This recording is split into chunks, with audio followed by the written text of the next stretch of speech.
labbaika ya Hussein. Tunyanyua mikono, labbaika ya Hussein, labbaika ya Imam. Ndugu zangu mlio pembeni ya msafara huu ni msafara wa huzuni, lakini ni msafara wa upendo na amani unaotembea hivi mpaka kuelekea maeneo ya Kigogo katika uwanja wa Pipo. Nyote munaomba tuungane pamoja, msisimame pembeni kutuangalia, tuungane pamoja kama tunaguswa na jambo la umoja la mshikamano. Hii ni kwa ajili ya kumuenzi mjukuu wa Mtume Muhammad sallallahu alayhi wa alihi wasallam, al-Imam al-Husaini alayhi salam. Yeye alikubali kwenda kupoteza uhai wake pamoja na familia yake na ndugu zake katika nchi ya Iraki, katika ardhi ya Karbala mwaka wa 61 wa Hijiria.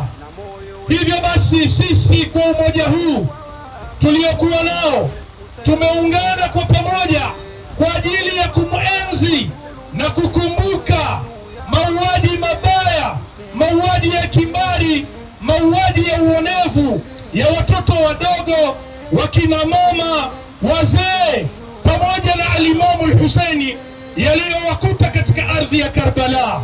Kwa hiyo ndugu zangu, bila ya kujali itikadi zenu za kidini, uwe Mkristo, uwe Muislamu, uwe mtu wa madhehebu zingine katika dini yoyote uliyokuwa nayo, kwa sababu dini zote katika dunia zinasimamia umoja, dini zote katika dunia zinasimamia amani, dini zote katika dunia zinasimamia mshikamano.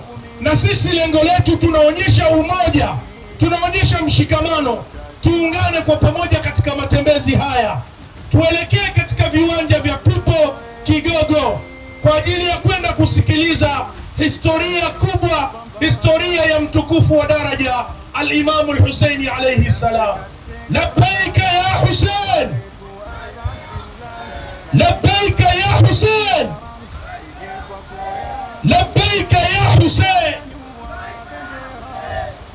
Katika maneno ya mwanzo mazito aliyoyatamka kabla ya msafara wa Karbala, aliwaambia wahusika, aliwaambia waliokuwa wanaitwa viongozi ya kwamba nahnu ahlu baiti nubuwa wa mawdi'u risala wa mukhtalafu almalaika wa yazidu rajulun fasiq sharibun lilkhamr qatilun linnafsi almuhtarama wa mithli la yubalighu mithlahu.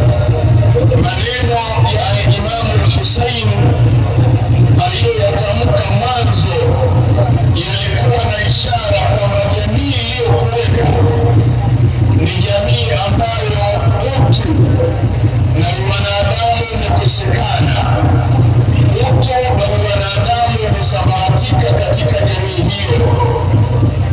Jamii hiyo iliyokuwa haina utu, jamii hiyo iliyokuwa mauaji ni kitu cha kawaida, jamii hiyo ambayo kumuua mwanamke, kuua watoto wadogo, kuua watu wasiokuwa na hatia ni kitu cha kawaida, kinyume na mafunzo ya dini ya Uislamu.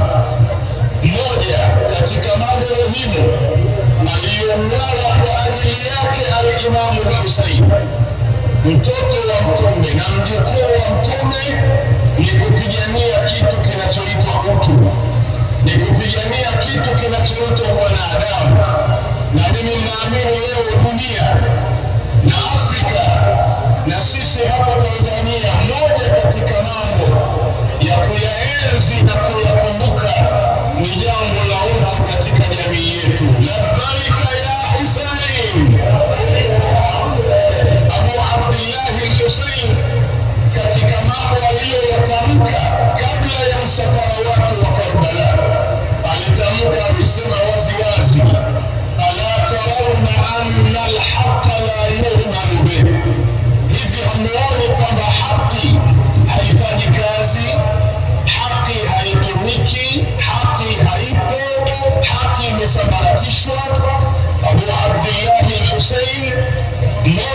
katika malengo makubwa aliyouawa kwa ajili yake ni haki kuisimamisha duniani, ni haki isimame, ni haki itawale kila mahala na kila mtaa na kila nyumba.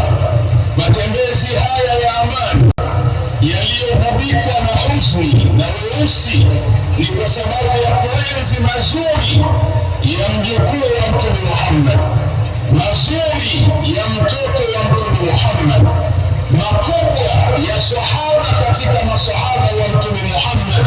Mojawapo ni kuenzi haki na kuhubiri haki.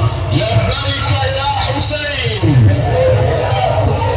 Ndugu zangu wapendwa, katika mambo yaliyokuwa yamesambaratika, katika mambo yaliyokuwa hayapo katika jamii ya Kiislamu kipindi cha Abu Abdillah al-Hussein, na mpaka kufikia yeye kukubali kuuawa na kukubali kufa yeye na watoto wake, yeye na familia yake.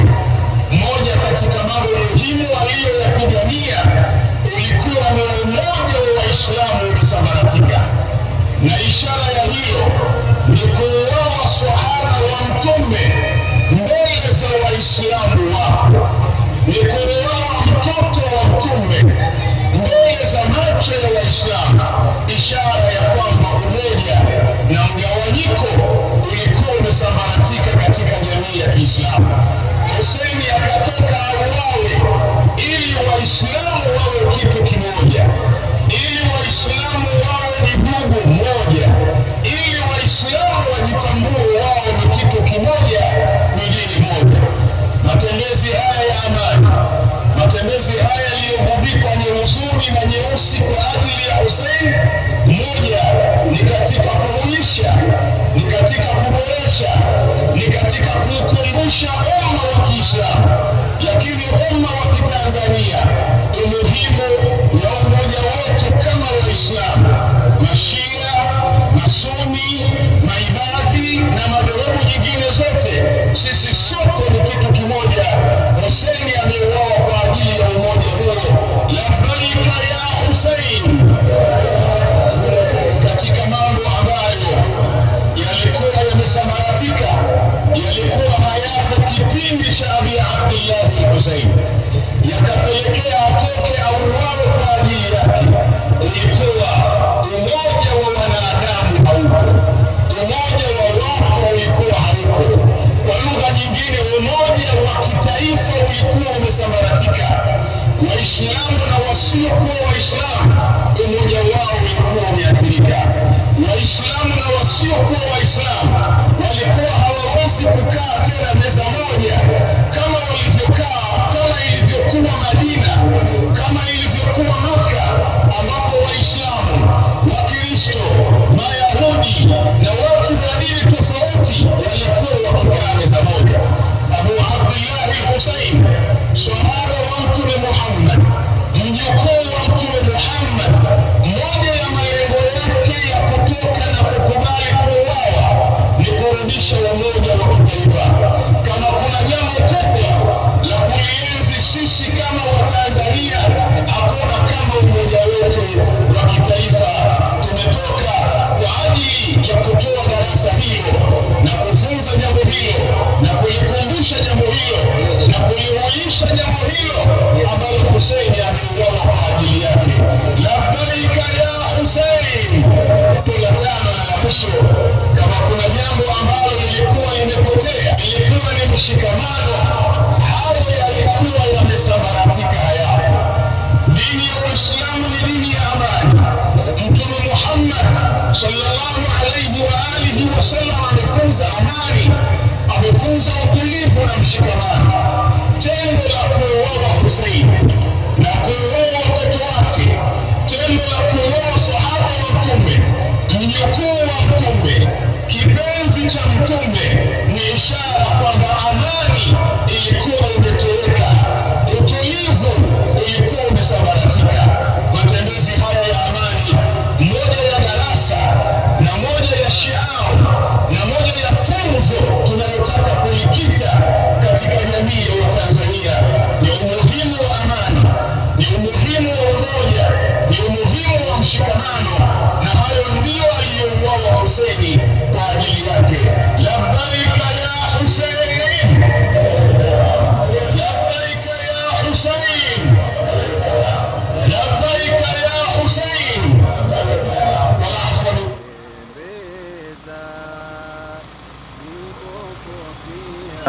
Wakawa chapa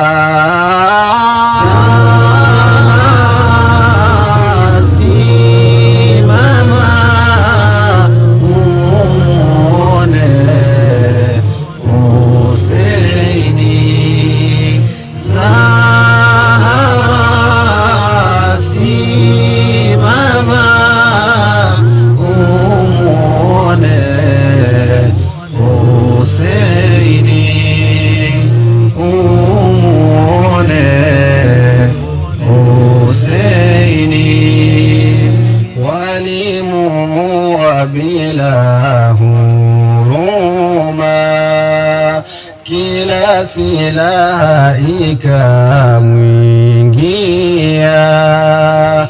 Walimuua bila huruma, kila silaha ikamwingia.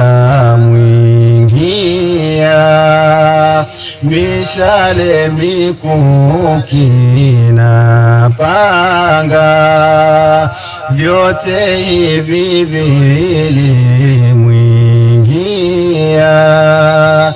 Mishale, mikuki na panga, vyote hivi vilimwingia.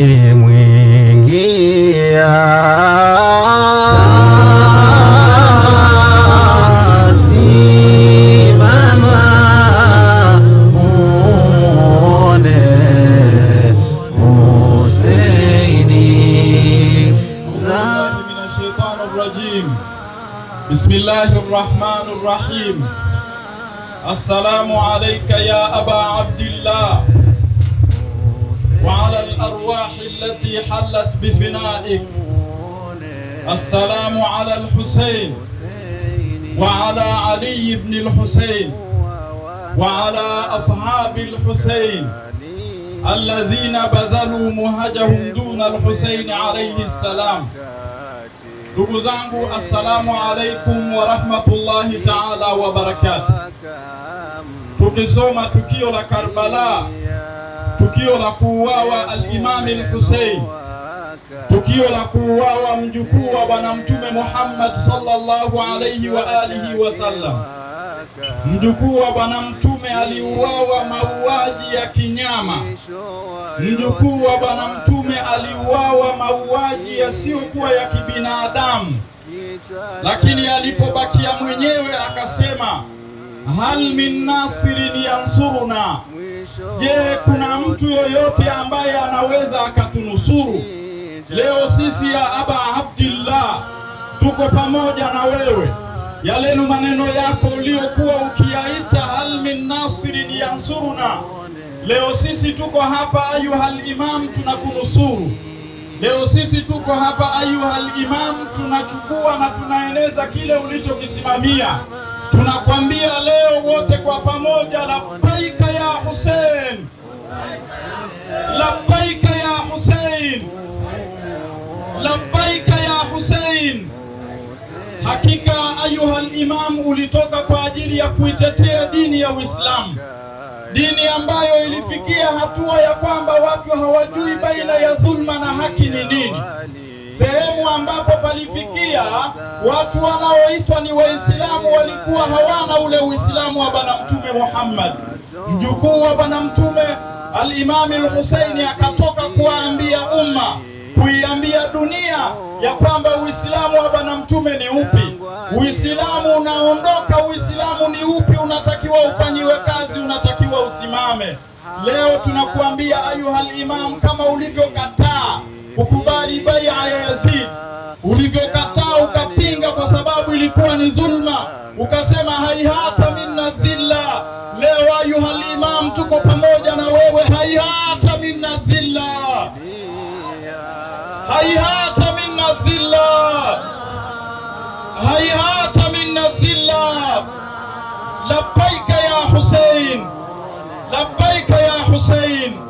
Wassalamu alaikum wa rahmatullahi ta'ala wa barakatuh.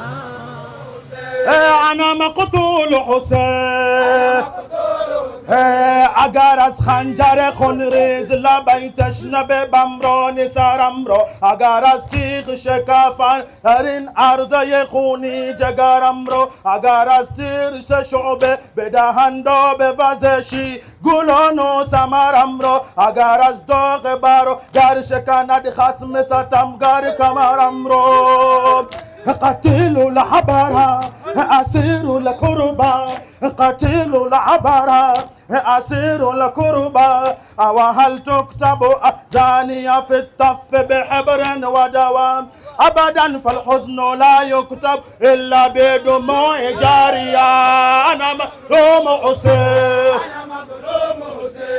أنا مقتول حسين أنا مظلوم حسين أنا محروم حسين اگر از چند طرف خصم زند بر جگرمتی ظلموني قتلوني وتناسوا من أنا صارت الألام في أرض أصالي وطنا كل ما مر على الكون من أحزان قد مر هنا قد مر هنا قد مر هنا منامو أهد على استم منامو أهد على استم نگوس استم نشک استم به خدا خیر خدا رو نپرستم به خدا من پسر شیر خدا و ما پسر هستم ما پسر حفظ پسر فاطمه هستم عربیون علویون قریشیون شجری عربیون علویون قریشیون شجری احدیون بدریون فاطمیون قمری انا مظلوم حسین انا محروم حسین انا مظلوم حسین أنا محروم حسين أنا مظلوم حسين أنا محروم حسين ميمي مظلوم حسين ميمي مظلوم حسين ميمي مظلوم حسين أنا محروم حسين kosa kutetea dini yamenijaa majonzi kwa kifo chake Husaini, yananitoka machozi na moyo wenye huzuni. Kauawa madhulumu Husainu ya Husain, kauawa madhulumu Husainu ya Husain. Husain Husain Husain Husain Husainu ya Husain Husain Husain Husainu ya Husain. Ikiwa hamna dini hamuogopi kiyama, kuweni huru jamani, dunia yenu ya laana. Kama kufa kwangu mimi, dini ndo itasimama. Enyi mapanga njoeni, ni tayari kupambana. دلم شکسته کربلا وفایtu Abu Abdillah, naitamani ziara nije kwako ya Maula, nitanyanyua bendera labbaika ya Hussein, nitanyanyua bendera labbaika ya Hussein.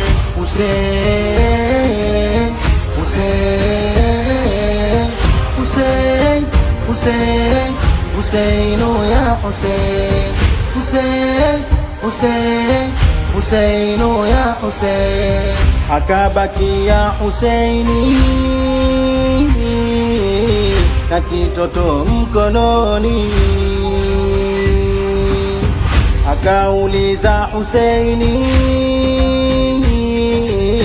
huyu kosa lake nini?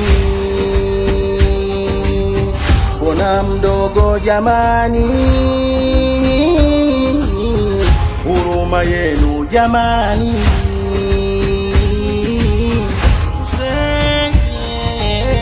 Jibu la mashetani, mshale kurusha ukafika koni, nako kulipasua kauawa asghari Huseinu ya Husein, bila hata ya huruma Huseinu ya Husein.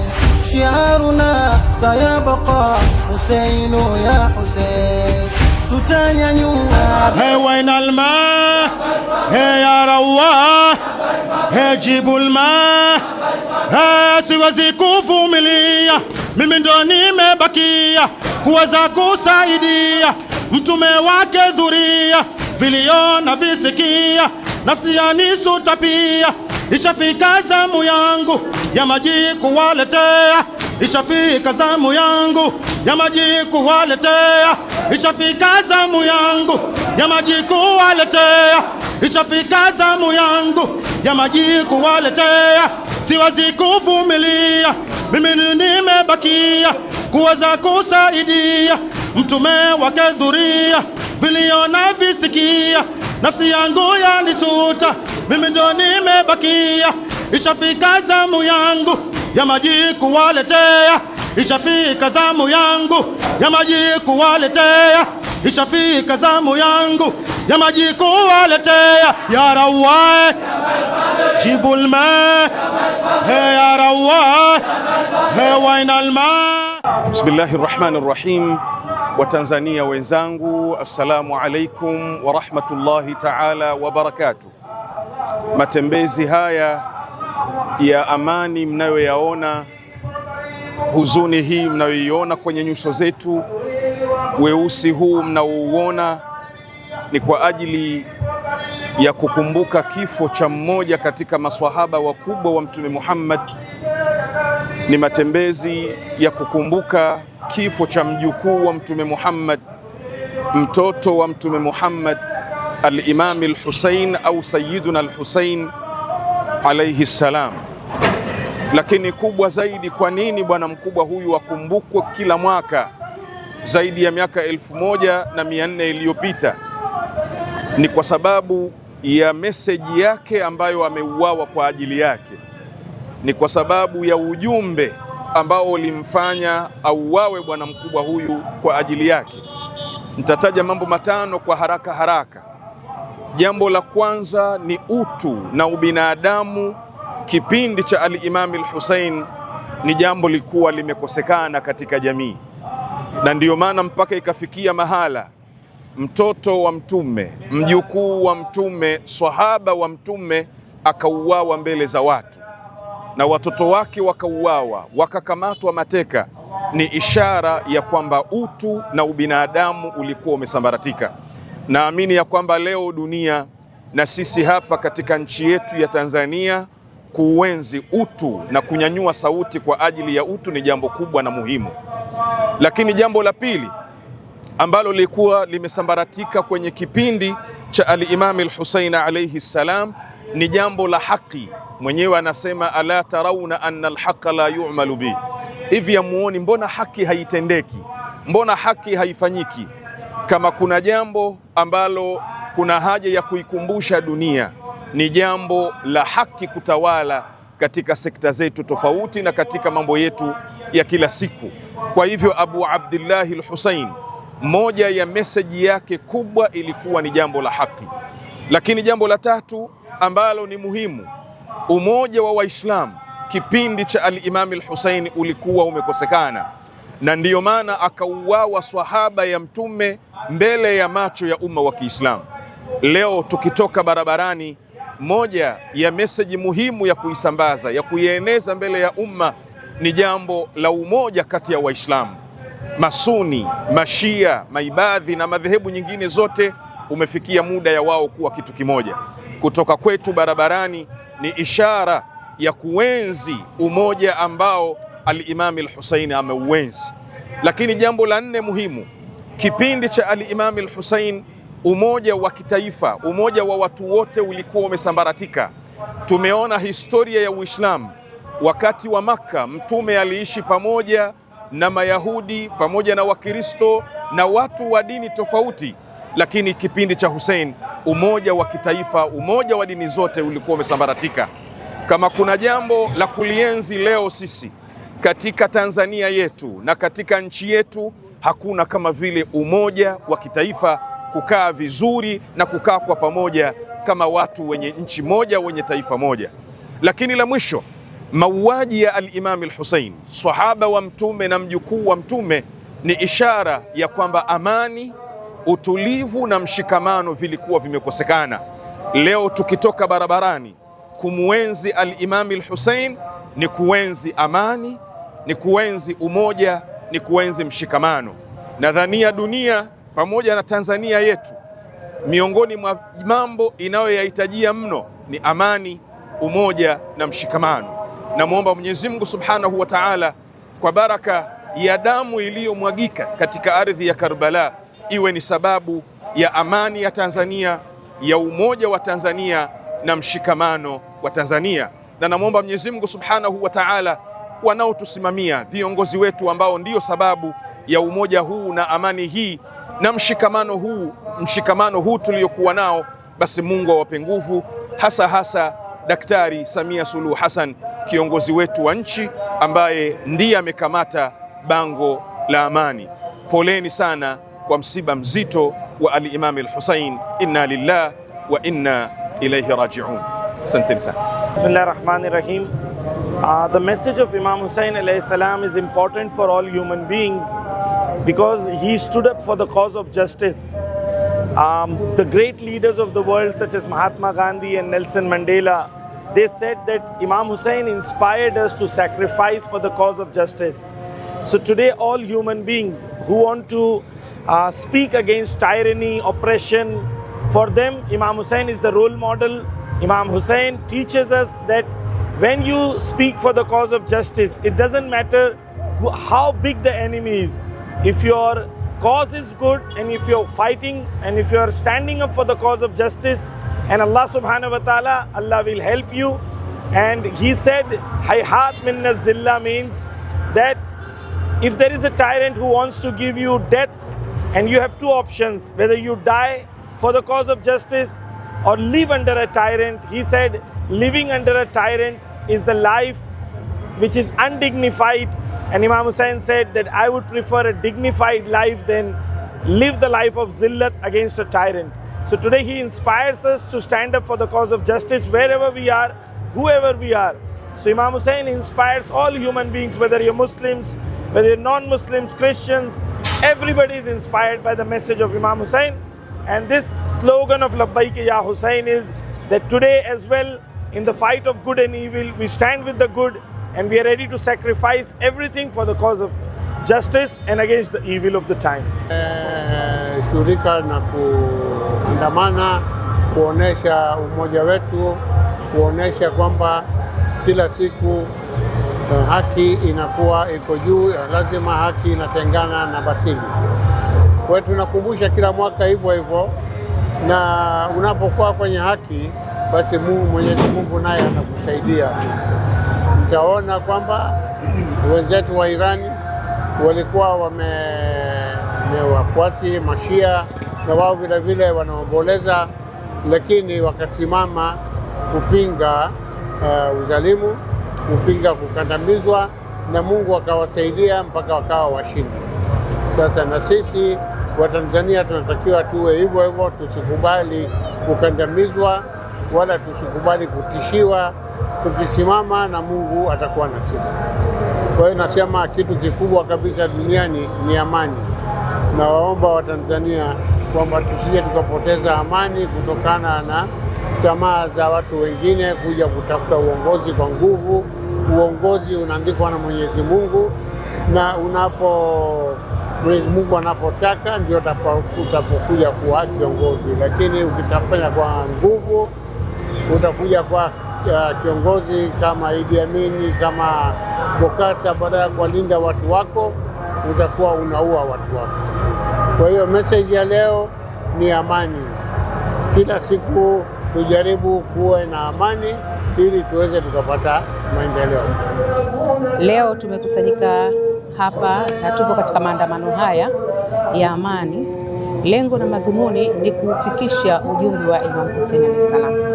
Sote tunajua katika historia ya Uislamu kwamba mjukuu wa Mtume Muhammad sallallahu alaihi wasallam, Imam Hussein alayhi salam, alifanyiwa unyama, aliuawa vibaya yeye pamoja na familia yake katika uwanja wa Karbala, lakini hakuwa na kosa lolote la kufanyiwa mauaji isipokuwa kuitetea dini ya Mwenyezi Mungu, kuitetea haki, kupinga dhulma. Sasa tuko hapa tunasambaza ujumbe kwa watu wote, wanadamu, awe Muislamu wa madhehebu mbalimbali, asiyekuwa Muislamu, Mkristo, kwamba Mwenyezi Mungu ametuumba wanadamu tuje kuishi na amani. Haikubaliki kundi la watu kujifanya wao ndio watu wa maana katika hii dunia na kutawala wengine.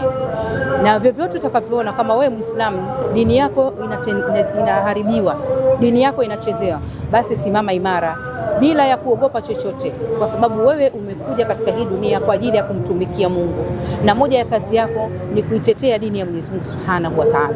Kwa hiyo yote atakayejaribu kuichezea dini ya Mwenyezi Mungu usikubali, simama imara, simama mbele yao, uwaeleze ukweli kama vile ambavyo Imam Hussein alayhi salam. Imam Hussein alayhi salam alitoka yeye pamoja na familia yake. Lengo na madhumuni ni kwamba yeye atakapouawa basi familia yake itaendeleza ujumbe wa Mwenyezi Mungu Subhanahu wa Ta'ala, na ndivyo ilivyotokea. Baada ya kuuawa Imam Hussein alayhi salam, Bibi Zainab pamoja na Zainul Abidina wao walibaki na kuja kutangaza Uislamu wa Mtume Muhammad sallallahu alaihi wa alihi wasallam. Kwa hiyo popote tulipo Waislamu, tusimame imara, usikubali dini yako kuchezewa.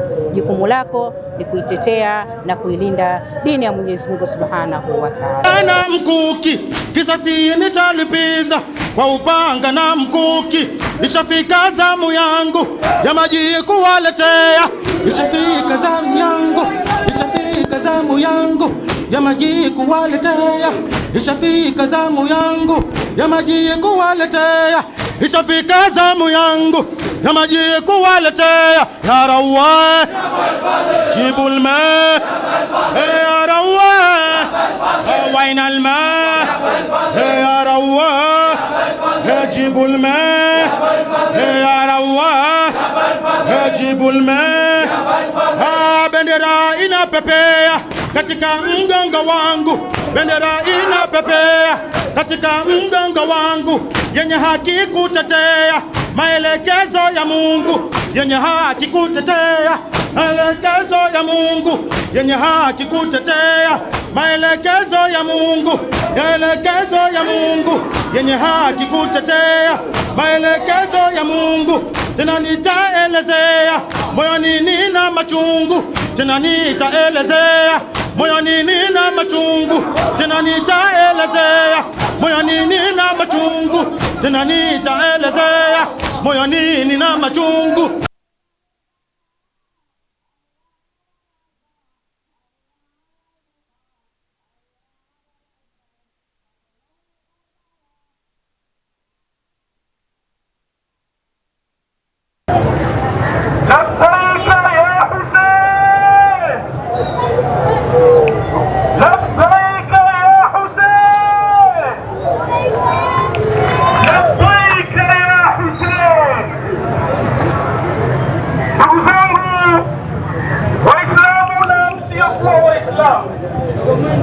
Matembezi haya ya amani mnayoona katika barabara hii ni matembezi ya kumuenzi mtukufu wa daraja, ni matembezi ya kumuenzi Mtume Muhammad kwa kukumbuka kifo cha mjukuu wake kipenzi, na si mwingine ni al-Imam al-Hussein alayhi salam, aliyeuawa katika ardhi ya Karbala nchini Iraki mwaka wa 61 Hijria.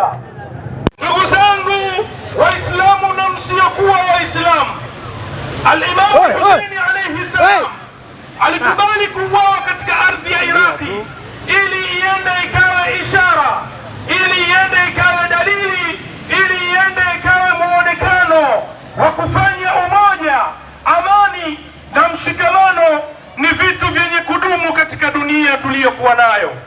Ndugu zangu, lau kama si Imam al-Hussein alayhi salam na familia yake kujitoa muhanga katika ardhi ya Karbala, kukubali kuuawa kinyama katika ardhi ya Karbala, basi dunia tuliyokuwa nayo ingekuwa ni dunia mbaya kabisa. Lau kama si Imamu al-Husaini alayhi salam kukubali kupotea katika ulimwengu huu pamoja na familia yake, ubinadamu usingeweza kuwepo katika dunia, umoja usingewepo katika dunia, wala mshikamano tuliokuwa nao hususan wa Tanzania na amani yetu tuliyokuwa nayo isingeweza kuwepo kama si Husaini kukubali kujitoa muhanga katika ardhi ya Karbala. Ndugu zangu, tuungane pamoja ndio pembeni na msafara huu, tutembee kwa madharo, tutembee vizuri, tutembee taratibu katika msafara huu, tuonyeshe ishara ya huzuni tukielekea katika viwanja vya vifo vigawa posti. Zimejawa na huzuni, ameuawa Husaini, kosa kutetea dini. Yamenijaa majonzi kwa kifo chake Husaini, yananitoka machozi na moyo wenye huzuni. Kauawa madhulumu Husainu ya Husain, kauawa madhulumu Husainu ya Husain. Husain, Husain, Husain, Husain, Husainu ya Husain, Husain, Husain, Husainu ya Husain. Ikiwa hamna dini hamuogopi kiyama, kuweni huru jamani, dunia yenu ya laana. Kama kufa kwangu mimi, dini ndo itasimama. Enyi mapanga njoeni, ni tayari kupambana. Dalam shikaste Karbala, wafaitu Aba Abdillah, naitamani ziara nije kwako ya Maula, nitanyanyua bendera labbaika ya Husain, nitanyanyua bendera labbaika ya Husain.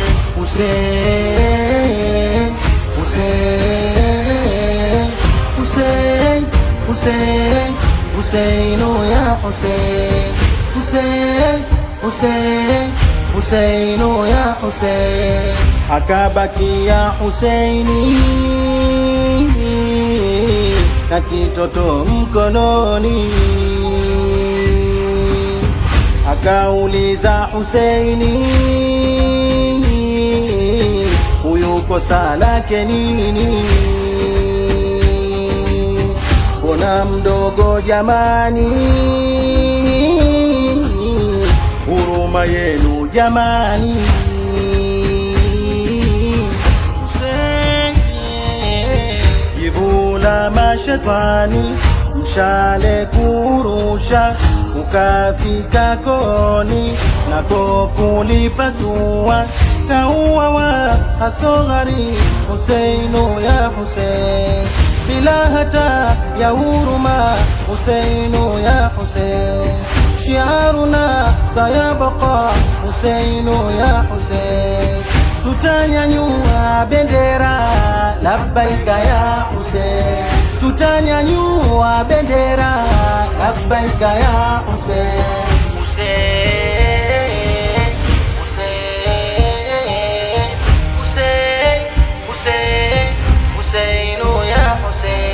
Labbaika ya Imam. Tunaomba utulivu, wote tukae chini kwa mistari tafadhali. Wote tukae chini kwa mistari tafadhali. Volunteers peke yao ndio ambao watakaosimama, lakini wengine wote tukae chini kwa ajili ya Aba Abdullah al-Husaini alayhi salam. Tukae chini tafadhali, tukae chini. Utulivu uenee. Haihata min nadhilla. Sauti ndogo. Haihata min nadhilla. Udhalili kwetu ni mwiko, udhalili kwetu ni marufuku. Sasa hasa ukiwa ni mfuasi wa Ahlul Bait alayhi salam. Sheikh Muhammad, nakuomba Qur'ani kwa dakika 2. Tafadhali mashkura. Bisalati ala Muhammad wa ali Muhammad salawat. Ma salla ala Muhammad wa ali. Naomba utulivu, tukae chini wote tafadhali. Wote tukae chini ili tuweze kupata ujumbe wa Muharram wa mwaka huu 1448. Kuna Muhammad wa wili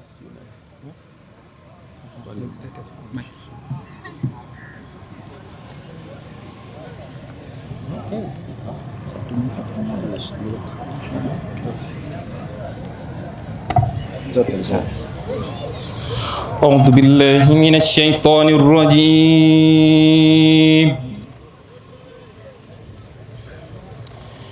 بسم الله الرحمن الرحيم.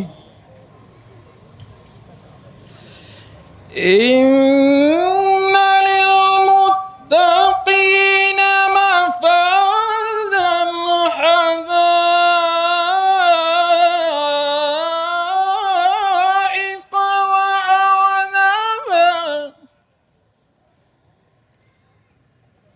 وكواعب أترابا وكأسا دهاقا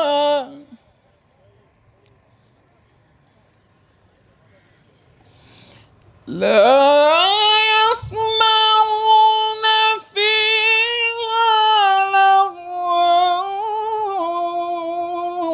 ولا كذابا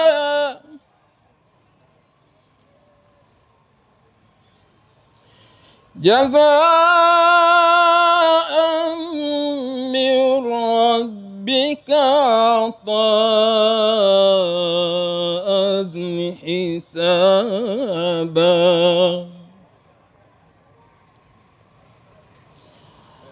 رب السماوات والأرض وما بينهما الرحمن لا يملكون منه خطابا.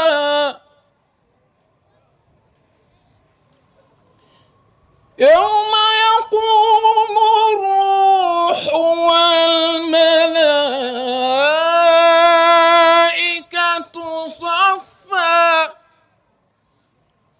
لا يتكلمون إلا من أذن له الرحمن وقال صوابا. صدق الله العلي العظيم.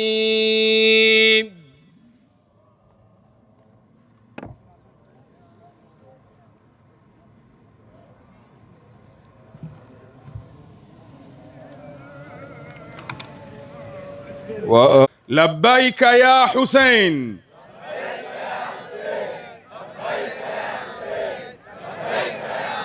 Asante. Bado, na kwa kuwa sisi ni watu wa wilaya, mikono ya watu wa wilaya ikitoka inatoka mikono ya watu mashujaa na washindi. Kwa hivyo naomba mkono utoke kiushindi ushindi. Labbaika ya Hussein.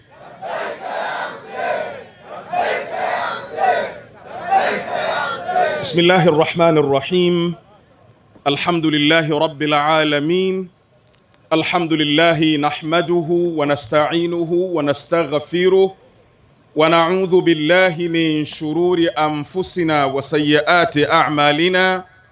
Man yahdihillahu fala mudilla lahu wa man yudlil fala hadiya lahu. ثم الصلاة والسلام على رسول الله خير خلق الله البشير النذير والسراج المنير الطهر الطاهر العلم الزاهر المنصور المؤيد المصطفى الأمجد حبيب إله العالمين أبي القاسم محمد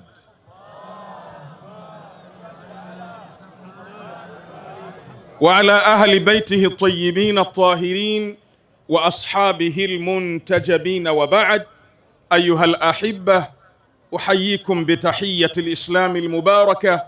السلام عليكم ورحمة الله وبركاته. يقول المولى سبحانه وتعالى في كتابه المجيد بعد أعوذ بالله من الشيطان الرجيم: من المؤمنين رجال صدقوا ما عاهدوا الله عليه فمنهم من قضى نحبه ومنهم من ينتظر وما بدلوا تبديلا. صدق الله العلي العظيم.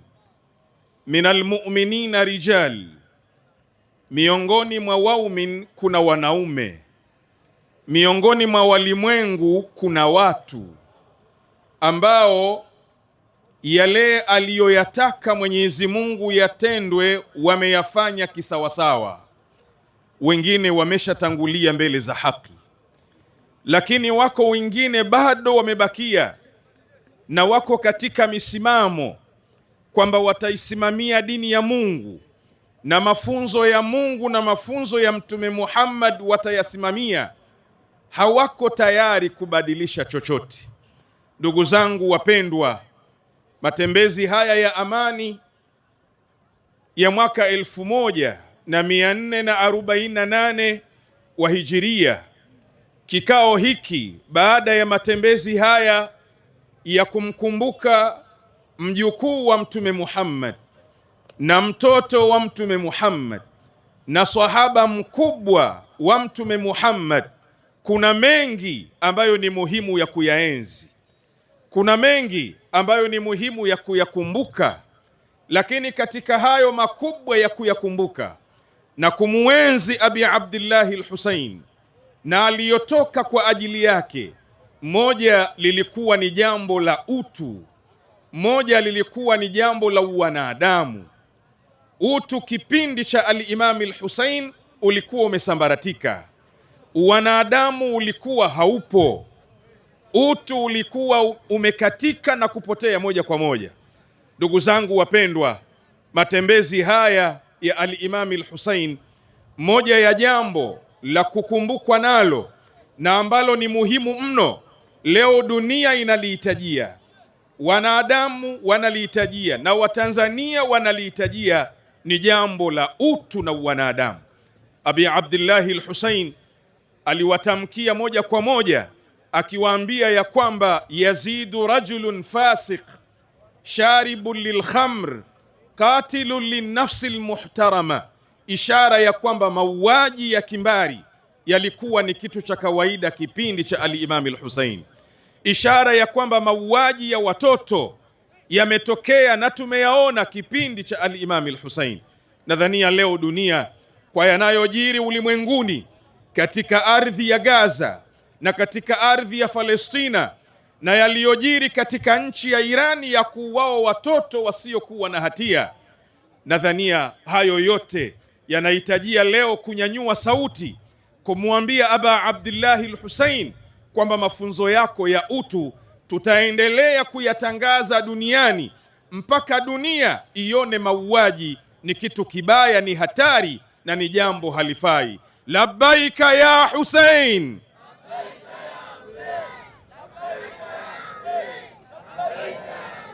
Jambo la pili na muhimu, kipindi cha Aba Abdillahi al-Husayn, kipindi cha al-Imamu al-Husayn, kitu kinachoitwa haki kilikuwa kimesambaratika. Haki ilikuwa haifanyiwi kazi, haki ilikuwa haitendwi. Watu wameiacha haki na wameikamata batili, na leo hii tunaiona dunia, pamoja na mauaji yote yanayofanyika duniani, pamoja na mauaji yanayofanyika ya kuwao watoto wadogo, pamoja na mauaji ya akina mama, pamoja na mauaji ya watoto wasiokuwa na hatia, pamoja na mauaji ya vikongwe, lakini tumeona vyombo ambavyo ndio vina haki ya kutetea haki, vyombo hivi vimenyamaza kimya. Hatuioni United Nation ikinyanyua mdomo kumlaani yule anayewaua watoto wadogo. Hatuoni Umoja wa Ulaya ukinyanyua mdomo ukitamka chochote kuhusiana na mauaji ya watoto yanayojiri duniani na mauaji ya watu wasiokuwa na hatia yoyote. Ya Aba Abdullah al-Hussein, siku hii ya leo tumetoka kuiambia dunia kwamba batili inayoendelea, wanaonyamazia haki hawataki kusema. Sisi tutatoka, tutasema ya kwamba haki lazima isemwe, na ni wajibu wenu haki muitamke iweze kutawala duniani. Labbaika ya Hussein.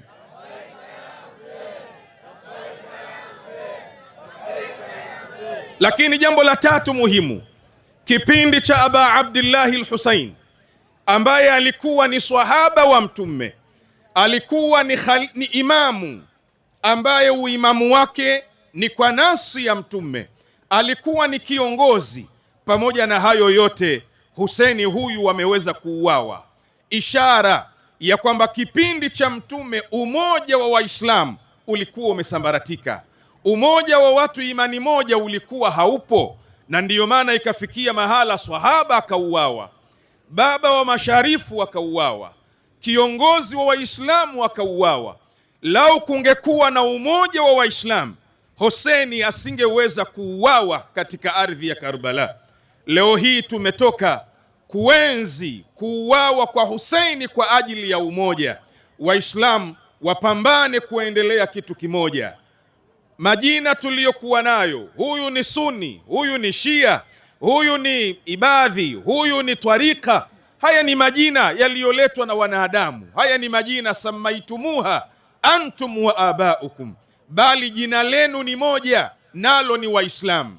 Mashia, Masuni na madhehebu nyingine, nyinyi nyote mna mimbari moja, ni mimbari ya la ilaha illa Allah Muhammadur Rasulullah. Ya Hussein, siku hii ya leo tumetoka kuwaambia Watanzania, kuwaambia wana Dar es Salaam na kuwaambia walimwengu kwamba umoja ni jambo kubwa na muhimu kati ya Waislamu, na Husaini ameuawa kwa ajili ya mafunzo hayo, likiwemo na funzo la umoja. Ya Aba Abdullah, tunakuahidi jambo hilo sisi tutaendelea kulitangaza kwa nguvu kubwa, wajapolipinga vita na kulipiga vita maadui wa Uislamu. Labbaika ya Hussein.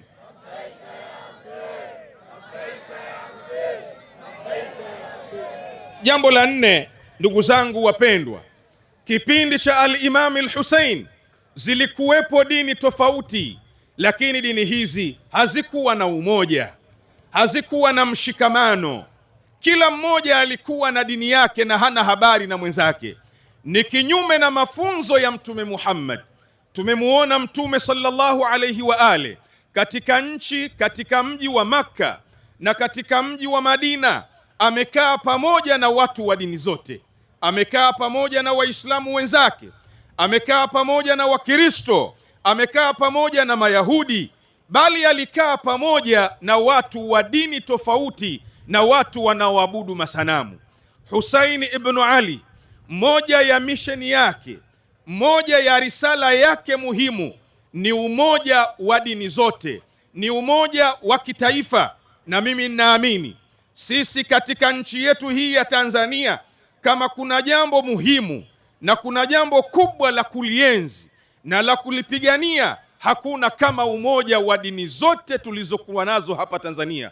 Hakuna kama umoja wa kitaifa kama wa Tanzania, kwa sababu Waislamu, Wakristo na dini nyinginezo zote hawana nchekani umoja huu kuurudisha, wala amani hii kuirudisha, wala utulivu huu kuurudisha. Labbaika ya Hussein.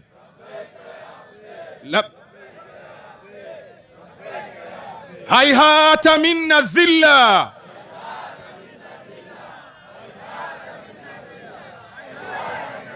labbaika ya imam.